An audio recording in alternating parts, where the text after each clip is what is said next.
Hello friends, இது உங்களுக்கு green தமிழா. இதே நம்ம மூவி ரிவ்யூவில் மூத்தக்குடி படத்தோட ரிவ்யூ தான் பார்க்க போகிறோம். இந்த படத்தோட ரிவ்யூ பார்த்தோம்னா நம்ம சேனல் சப்ஸ்கிரைப் பண்ணி உங்கள் ஃப்ரெண்ட்ஸ் சப்போர்ட் பண்ணுங்க. மூத்தக்குடி 2023 தேட்டரில் ரிலீஸ் ஆன ஒரு family drama movie. Ravi bargain இந்த படத்தை வந்து டைரக்ட் பண்ணியிருக்காங்க. தருண் கோபி, பிரகாஷ் சந்திரா, கேஆர் விஜயா, சிங்கம்புலி, தியாகராஜன் மற்றும் பலர் இந்த படத்தை நடிச்சிருக்காங்க. இந்த படத்துடைய கதையை பார்த்துடலாம். மூத்தக்குடி அப்படிங்கிற ஒரு கிராமம் ஒன்று இருக்கு. அங்கே தான் கேஆர் விஜயா வந்து இருக்காங்க. அவங்க எப்படியாப்பட்டவங்கன்னா, இவர் சொன்ன அந்த ஊரே கேட்கு கிட்டத்தட்ட ஒரு நாட்டாம ரேஞ்சில் இருக்காங்க. இப்போ இவங்களுடைய ஃபேமிலி ஊருக்காரங்க இவங்களாம் சேர்ந்து ஒரு குலதெய்வ கோயிலுக்கு பூஜை போகலாம் அப்படின்னு சொல்லிட்டு ஒரு லாரியில் போகிறாங்க. ஆனால் அங்கே போன இடத்துல நம்ம பயப்பிள்ளைங்க சரக்கை போட்டுட்டு அப்படி இப்படின்னு சில சம்பவத்தை பண்ணி ஒரு மிகப்பெரிய ஒரு ஆக்சிடென்ட் ஆயிடுது. இப்போ அதுலேருந்து கேஆர் விஜயா அவங்க இந்த ஊர்லேயே சரக்கை இருக்கக்கூடாது, யாருமே சரக்கு அடிக்கக்கூடாது அப்படின்னு சொல்லிட்டு ஒரு ஊர் கட்டுப்பாடு விதிச்சிடுறாங்க. அதன்படி அப்படியே போயிட்டு இருக்கு. காலங்கள் அப்படியே உருண்டோடுது. திடீர்னு பார்த்தா கேஆர் விஜயா அவங்களுடைய பேர குழந்தைங்களாம் பெருசாகிறாங்க. இப்போ இந்த இடத்துல தான் வில்லன் ஒருத்தர் என்ட்ரு ஆகலாம். அவன் இந்த ஊரில் எப்படியாவது சாராய ஃபேக்டரி கொண்டு வந்துடணும் அப்படின்னு சொல்லிட்டு அப்படியே என்ட்ரு ஆகலாம். இப்போ இதற்கிடையில் அந்த வில்லன் தான் நினைச்சபடி அந்த ஊரில் சாராய ஃபேக்டரி அமைச்சானா இல்லையா, ஹீரோ வந்து 2 பேரும் சொல்லலாம். அவங்க 2 பேருக்குள்ள ஒரு லவ் ஸ்டோரி இருக்கும். அந்த லவ் ஸ்டோரி என்ன, அந்த லவ் ஸ்டோரி சம்பவத்தால் மிகப்பெரிய ஒரு சம்பவம் ஏற்படும். அது என்ன, இறுதியில் என்ன ஆச்சு அப்படிங்கிறதா இந்த படத்துடைய ஒன்லைன். இந்த படத்துடைய ப்ளஸ்ஸை பார்த்தலாம். இந்த படத்துடைய ப்ளஸ்னாவே நான் என்ன சொல்கிறது, படத்தோட அந்த லொக்கேஷன் சூப்பராக இருக்குது. ஏன்னா படத்தோடைய மியூசிக் கரெக்டாக இருக்குது. அதேமாதிரி சினிமோட்டோகிராஃபிக் அந்த கிராமத்தை ரொம்ப அழகாக காமிச்சிருக்காங்க. ஃபர்ஸ்ட் ஆஃப் ஸ்க்ரீன் பிளே தான் ஓரளவுக்கு நல்லா இருக்குது. அதில் கேஆர் விஜயா மேம் அவங்க செம்மையாக ஆக்டிங் பர்ஃபார்மன்ஸ் கொடுத்துருக்காங்க. அவங்களுடைய ஆக்டிங் அப்படியே கனார்னு இருக்குது. ஒரு நாட்டாமையாக சும்மா வாழ்ந்துருக்காங்கன்னு சொல்லலாம். அந்தளவுக்கு ஒரு பர்ஃபார்மன்ஸ் கொடுத்துருக்காங்க. மற்றபடி இந்த படத்தில் கொஞ்சம் யோசிக்கணும், ஏன்னா அந்தளவுக்கு தான் படம் இருக்குது. இப்போ இந்த படத்துடைய மைனஸை பார்த்தலாம். படத்தில் மைனஸ்னால் படத்துடைய ஹீரோ தருண் கோபி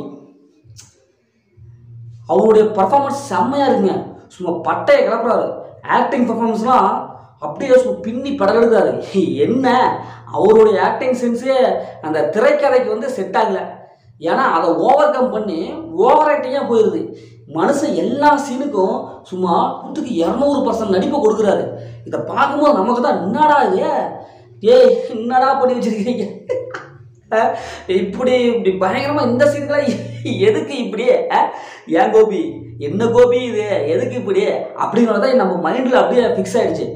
இவர் வந்து சும்மா தாறுமாறான ஒரு பயங்கரமான ஒரு நடிப்பை கொடுக்கறதுனால இவருடைய அந்த ஹீரோயின் அவங்களும் அப்படியே திக்கட்டு நின்றுறாங்க. என்னடா இதே, நம்ம ஹீரோ இந்த அளவுக்கு வெளுத்து வாங்குறாரு, நம்ம எங்கிட்டு போகிறது, அப்படி நடிக்கிறதா இல்லை இப்படி நடிக்கிறதா அப்படின்னு சொல்லிட்டு அப்படியே திகைச்சு நின்றுறாங்க. அதே மாதிரி இன்னொரு ஹீரோ இதே மாதிரி இவர் வந்து அந்த படம் எப்படி ஒரு ஸ்டோரி எப்படி முன்னாடி போச்சுன்னா அதையும் தாண்டி ஒரு 100 கிலோமீட்டர் வேகத்தில் முன்னாடி போயிடுறாரு. அதை கண்ட்ரோல் பண்ணி நடக்கிறதுங்கிறதே கொஞ்சம் சாதாரண விஷயம் தான். இது ஓட்டப்பந்தின்னு நினச்சிட்டா அப்படி போல, ஏன்னா வேகமாக ஓடிடுறாரு. அந்தளவுக்கு இவருடைய ஆக்டிங் பர்ஃபார்மன்ஸ் கொடுத்துருக்காரு. சூப்பராக இருக்குது. வேறு லெவல் ஆக்டிங் பர்ஃபார்மன்ஸ் இருக்குது.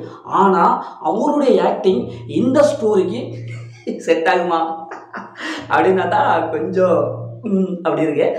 அடுத்தது படத்துடைய ஸ்க்ரீன் பிளே. ஏன்னா ஃபர்ஸ்ட் ஹாஃப் ஓகே அப்படின்ட்டு அப்படியே ஒரு மேனேஜ் பண்ணிட்டாங்க. செகண்ட் ஹாஃப் இது என்னடா அது, திடீர்னு பார்த்தா ஒரு லவ் ஸ்டோரி உள்ளே வருது, திடீர்னு அந்த வில்லன் வந்தார்னா அப்படி இப்படின்ட்டு சும்மா போட்டு எங்கேயோ என்னமோ பின்னி பிசைஞ்சு வச்சுருக்காங்க. மொத்தத்தில் டேரக்டர் வந்து ஒரு சூப்பரான ஒரு மெசேஜ் சொல்லியிருக்காரு. சரக்கு அடித்தா இப்படி தான் இருக்கும், இப்படி தான் லைஃப் இருக்கும் அப்படின்ட்டு சொல்லிவிட்டு இடையில அந்த லவ் ஸ்டோரி அப்படின்ட்டு கொண்டாந்து சும்மா பிசைஞ்சு என்னடா அது, பருப்பு குழம்புல கொண்டு போய் கறி குழம்பு ஊற்றுறீங்க, அதே மாதிரி புரோட்டாவை கொண்டு போய் ரசத்தை ஊற்றுறீங்க அப்படிங்கிற அளவுக்கு தான் செகண்ட் ஹாஃப் ஸ்க்ரீன் பிளேலாம் இருக்குது. அதை வந்து கொண்டு போன விதம் இன்னும் கொஞ்சம் பெட்டராக பண்ணியிருக்கலாமோ அப்படின்னு தான் நமக்கு தோணுது. முதல்ல இந்த படம் எப்படி இருக்குன்னா, இந்த படம் பார்த்தா சரக்கு அடிக்கணும், சரக்கு அடிக்கவே கூடாது அப்படின்னு ஒரு கருத்தை சொல்லியிருக்காங்க. ஆனால் இந்த படம் பார்த்துட்டு போய் நம்ம ஏதாவது ஒன்று அப்படியே உள்ளே போனால் தாப்பா நமக்கு நிம்மதியாக இருக்கும். கண்டிப்பாக இந்த படத்தை பார்த்துட்டு ஏதாவது ஒரு டக்குன்னு நம்ம ஏதாவது ஒரு சின்னதாக ஒரு கொஞ்சமாக அப்படியே உள்ளே விட்டாதான் நம்ம மனசு ஆறுதலாக இருக்கும் அப்படிங்கிற மாதிரி தான் இருக்குது. இந்த படம் ஃபேமிலியோட பார்க்கலாம், கண்டிப்பாக ஃபேமிலியோட பார்க்கலாம். படம் நம்ம செஞ்சது எதுவுமே இல்லை. முதல்ல படம் எப்படி இருக்குது, சூப்பராக இருக்கா இல்லை சுமாராக இருக்குன்னா இந்த படம் ஒரு ஒன் டைம் வச்சுருந்தா நான் உங்களுக்கு படத்தெல்லாம் சஜன் பண்ணுறேன். ஓகே, அடுத்த ஒரு புதிய மூவியில் சந்திப்போம். உங்கள் கவி பாரதி.